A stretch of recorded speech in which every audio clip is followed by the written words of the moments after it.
My grandfather, he eventually achieved his lifelong ambition to be a lion whisperer. Just before he died. Hashtag fail.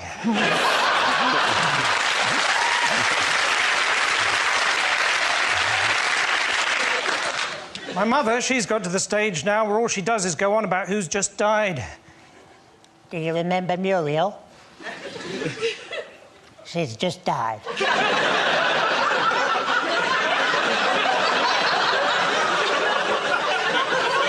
Do you remember Arthur? He's just died. I said, Mum, get off the roof and give me the gun. Thank you very much. Well done. Poison out. Go to Milton Jones. Come on back. Our next round is called Headliners. Here's a picture of the Mayor of London with the Prime Minister. But what does BACC stand for? Is it a before and after cosmetics commercial? Is it they're pointing at each other and just saying, basically, a complete cock?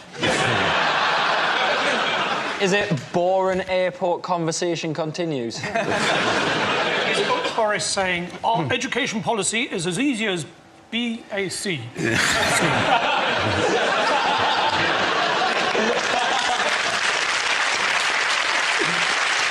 Is it Boris just greeting Cameron in his normal way by going, bountiful acclamations, Cameronius Caesar? Is it Boris describing his life and he's just saying birds and cycling, cracking? I think it's banging all the Conservative chicks.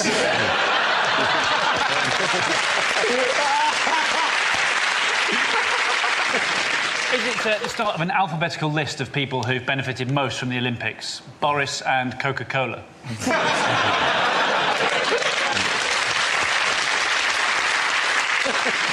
Cameron taken one look at Boris and said, you know, barbers accept credit cards.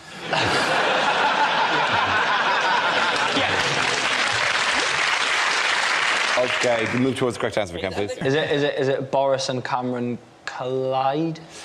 Actually, is it? No, Clash. it's not. Sorry, Josh, what was that answer? Chris. Sorry, Josh. I'm sick, fuck off.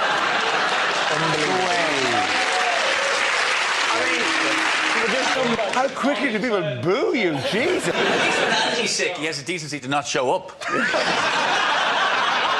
Sorry. Let's do it again. Sorry, Chris, yeah. Is it Boris and Cameron clash? Very good, well done, Chris. Very good. Yes. The answer I was looking for was Boris and Cameron clash. This is news that Boris Johnson has declared war on David Cameron over Heathrow Airport's potential expansion. Johnson, who is against the third runway, labelled Cameron's indecision a fudgerama and simply mad in a row that overshadowed the Prime Minister's first full-scale ministerial reshuffle. What would Johnson rather see than a third runway? I don't know, but I know that Fudgerama was a game they were forced to play at public school. That involved a third runway as well, though. Yeah. He wants an airport. He wants another airport in the Thames Estuary, doesn't Yes, he does. On a thing which has been called Boris Island. Yes. It's just fantastic, isn't it? Boris Island sounds just like a Jurassic Park. Just something that's, you know, to be quiet. The Borises will hear you rustling. Like somebody's found the DNA of a long-dead 17th century baron in some amber and spliced it with a polar bear and brought these horrific creatures back to life. A piece of rope with no goat on the end of it. The large Borises have escaped. They hunt in packs.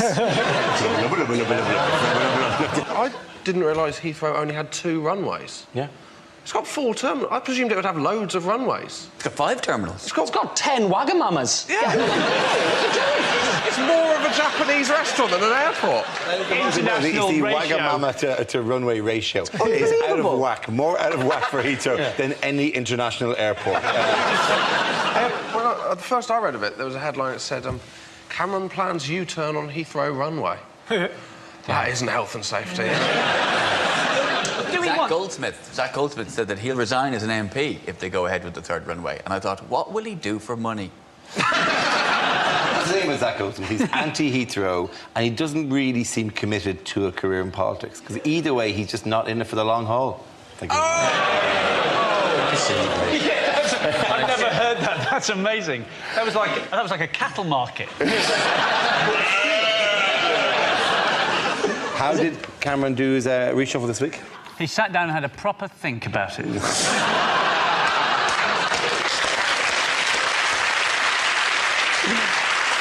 They had a thing about when Cameron did the... they had one of those things, they picked a word, because Cameron, apparently, when he did the reshuffle, he was... I don't know which the minister he was dealing with, but apparently he was drinking a glass of wine at the time, which became swilling.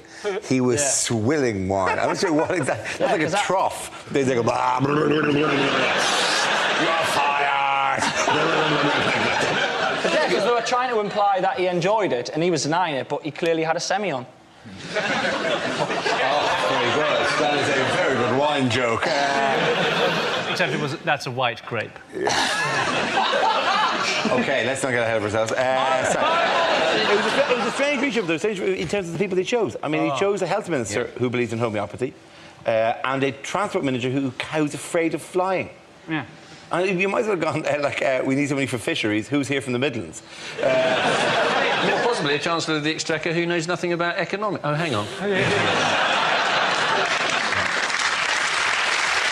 Reshuffle just makes you think that when it comes to the cabinet, you'd rather be in opposition. Because when you think about it, which would you rather be? A member of the cabinet or a member of the shadow cabinet? Shadow cabinet sounds like the puppet masters. The cabinet think they run the country, but really the shadow cabinet. I don't think we should use the term shadow cabinet because it makes it sound a lot cooler than what it is, which is a bunch of grown men pretending to have a job they don't have.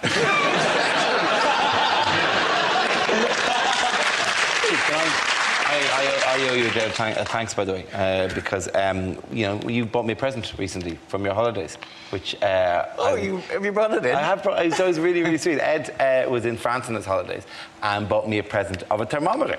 You know when you get a present, you go, oh, thanks, yes, great. And I really appreciate that thermometer you bought me. And genuinely, for 2 weeks, I had no idea why Ed had bought me a thermometer. But apparently it has a vague kind of resemblance.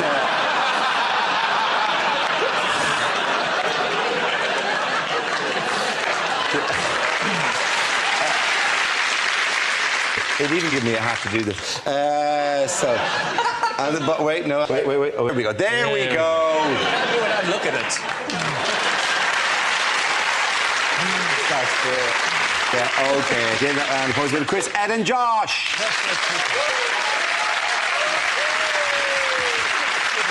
Now we come to scenes we'd like to see. So if everyone can make their way over to the performance area, please. I'll read out this week's topics, and then we'll see what our panellists can come up with. OK, here we go. The first subject is unlikely complaints to TV channels. Dear Jim will fix it. Why aren't you replying to me letters?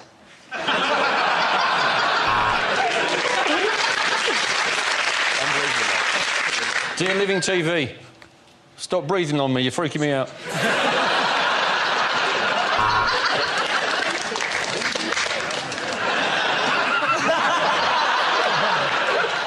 BBC, I find it extremely offensive that after each scene we'd like to see, the host, Dara O'Brien, appears to emit a loud fart.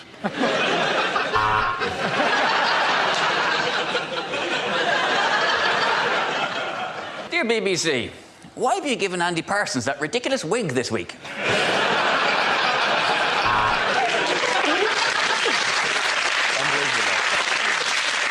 BBC, I recently saw something on the Antiques Roadshow I would like to purchase. How much is Fiona Bruce?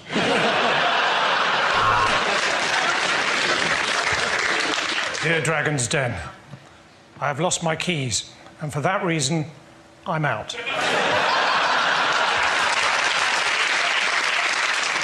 Dear ITV, I just watched Loose Women in High Definition.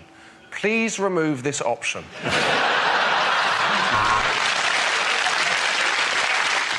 Dear Babe Station, sorry for the scrawl, I'm having to write this with my left hand.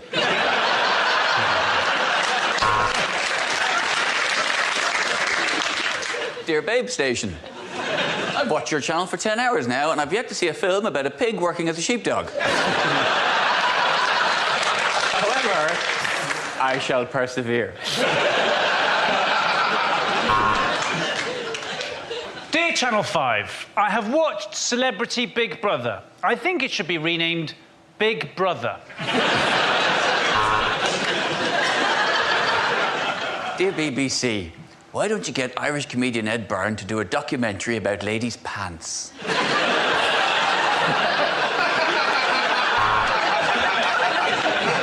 Dear Dave, have you seen Phil? Yours, Bob. Dear Embarrassing Bodies, I'm a man trapped inside a woman's body. I got mixed up between super glue and lube.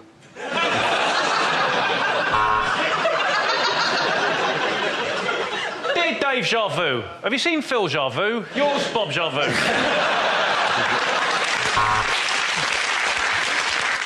Dear BBC, where can I get one of those blurred number plates you always see on television?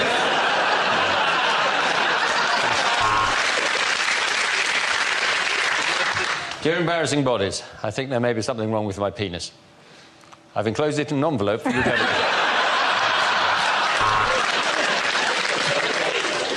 Dear BBC, why have you changed the name of Snog, Marry, Avoid to 3 Men in a Boat?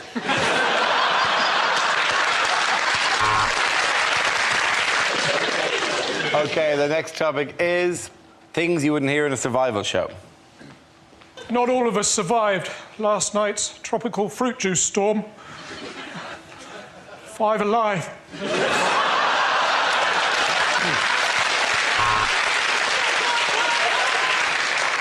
At last, I have found some nuts and some berries. I hate it when they rearrange the aisles at Asda.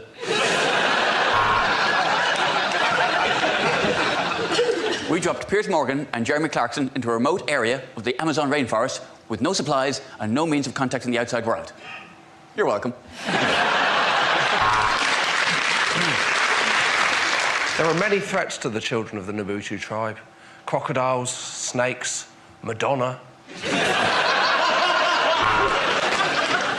Unfortunately, you do have to improvise some things. I've been using these leaves for wiping my bottom, which is why I've been thrown out of the salad bar.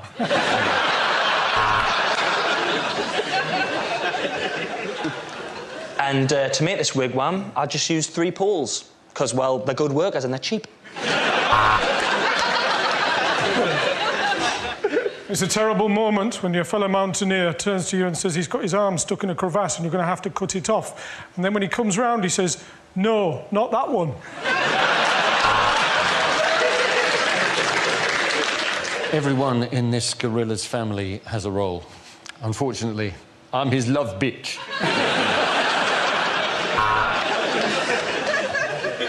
If you're really lost, it's time to use your Duke of Edinburgh skills. Hopefully, you can offend the indigenous tribespeople enough that they'll chase you out of the forest.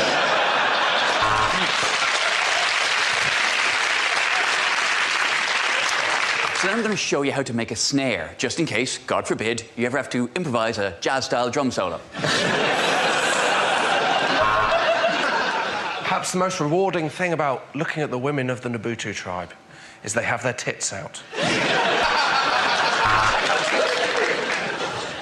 Yesterday, I punctured my inflatable, which is terrible. There isn't a sex shop for miles. So I'm at home and there's an 8-foot anaconda snake coming through the letterbox. I think it's some kind of Amazon mix-up.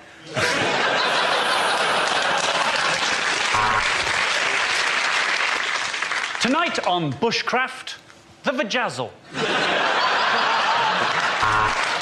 OK, getting that round before we go to Christian Milton.